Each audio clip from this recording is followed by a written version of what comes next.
こんにちは。土浦最後の日は雨となりました。大手町通りを歩き、東岳寺に来ました。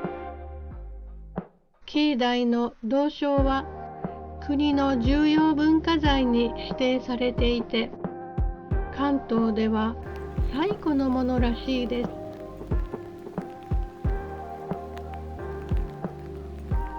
東岳寺の黒松と呼ばれる本堂前の松は見事で大きく立派な枝を伸ばしていました。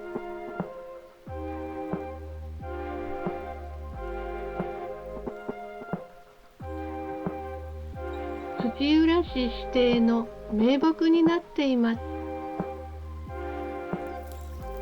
雨の中、落ち着いて静かな境内でした。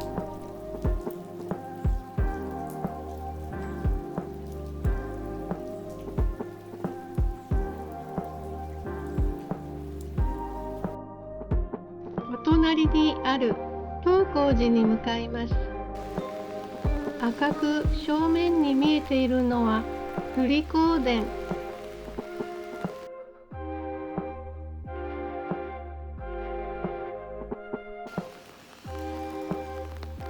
左手には弁財天堂。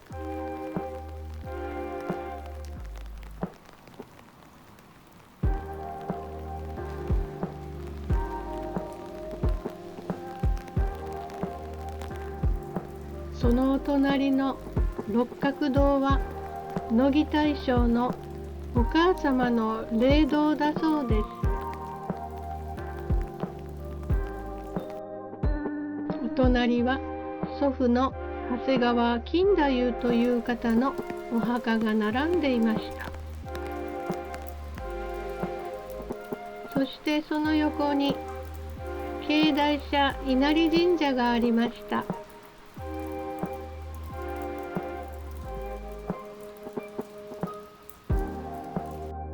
奥は光明殿です。お地蔵様にお花が添えられていました。歩いていたら草餅ののぼりがあり、甘いものに目がない私はおいしそうなおまんじゅうを買いました。雨は止む気配もなく、土浦城跡の騎乗公園に向かっています。土浦旅行を計画していた時から、実はこの週末に騎乗公園に来るのを楽しみにしていました。2024年の桜祭りが始まり、この週末は騎乗公園にていろんなイベントが予定されていたからです。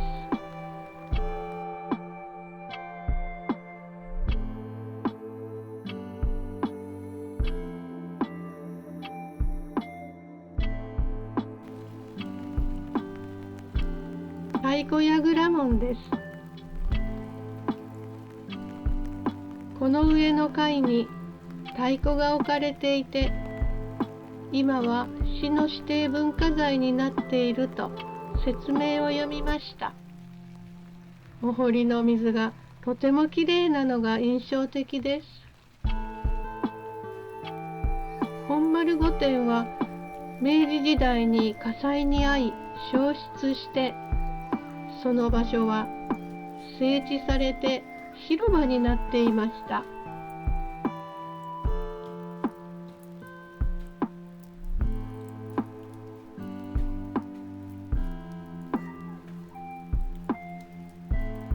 復元された本丸土塀は鉄砲や大筒の穴が設けられていました。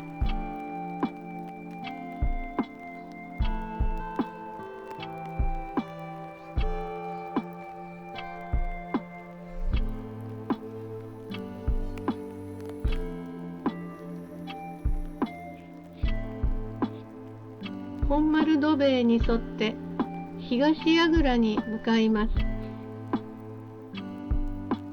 東櫓は平成10年に復元されたそうで、向こうに見えるのは霞門です。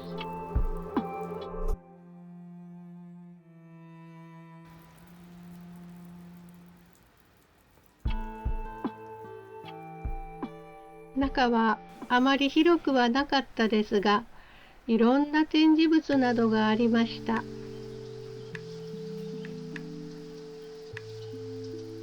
小窓からは桜祭りの出店が出ているのが見えます。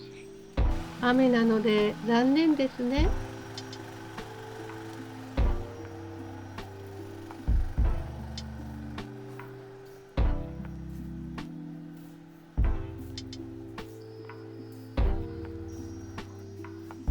そして上の階に気をつけて上がりました。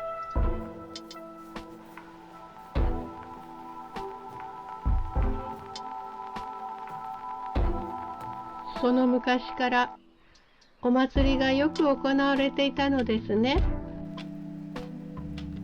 見張りと武器庫の役目がある東櫓からは周りの様子がよく見れました。桜が咲けばまた景色も違うだろうなと思いました。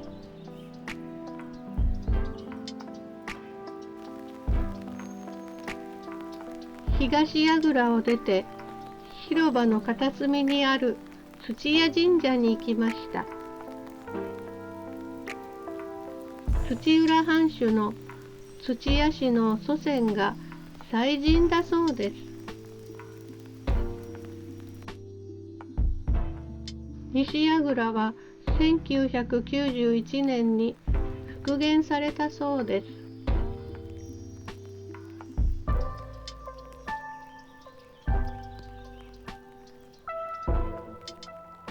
中央の広場や櫓門、東櫓などがよく見渡せます。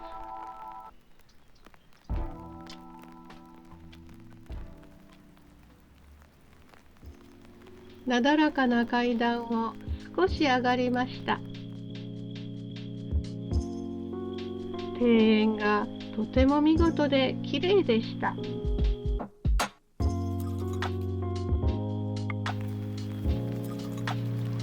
外堀の小さな橋を渡ると土浦市立博物館があります。このチケットで東櫓と博物館に入ることができます。楽しかった土浦の旅も終わりです。JR で木戸に着きました。